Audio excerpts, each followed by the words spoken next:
No இல்ல தான் அவனை போடுங்கண்ணா நாங்கள் அவன் கூட இருக்கோம். வரவன் பொருளை எடுத்து அவனை போனோம்டா. இதெல்லாம் நீங்களே வச்சுக்கோங்க. நான் வரவன் பொருள் எத்தனை வராம வீல் சேர் எத்தனை தானா அதில் உட்காந்துக்கிறேன். உன் கதை தெரிஞ்சுதான் நான் கையில் பொருள் குத்தேன். புடிங்க மாதிரி போறாரு. இப்படி முதுகுல குத்து வாங்கறதுக்கடா முந்தின்னு போனேன். அக்காட்ட சொல்லி அசிங்கப்பத்துவா.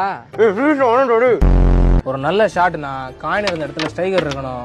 காயின் பாக்கெட்டில் இருக்கணும். எது ஏன் பாக்கெட்லையா? அண்ணனுக்கு லைட்டா மிஸ் ஆயிடுச்சு. ஆனா அப்படிதான் இருக்கணும். யோ கால்ல இருந்து ஒரு காயின் கூட போடாம மைனஸ் தான் போட்டுனுக்குற. உன்னை நம்பி எப்படியா நாங்க டோர்னமெண்ட் போறது? தம்பி தம்மா தூண்டு காயினை தூக்கி அந்த ஹோட்டல்ல போறது பெரிய விஷயம் இல்ல.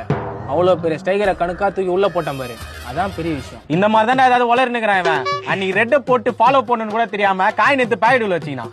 இதுதான் உன்னை பத்மாக்கா ஐடியா சொல்றேன். தம்பி பத்மா இதெல்லாம் சொல்லாதீங்கப்பா. அப்புறம் அண்ணனை வேலைக்கு போக சொல்லி அடிச்சு துரத்துவாப்பா. தவுளோண்டு இருந்து யாருக்கிட்ட பேசிட்டு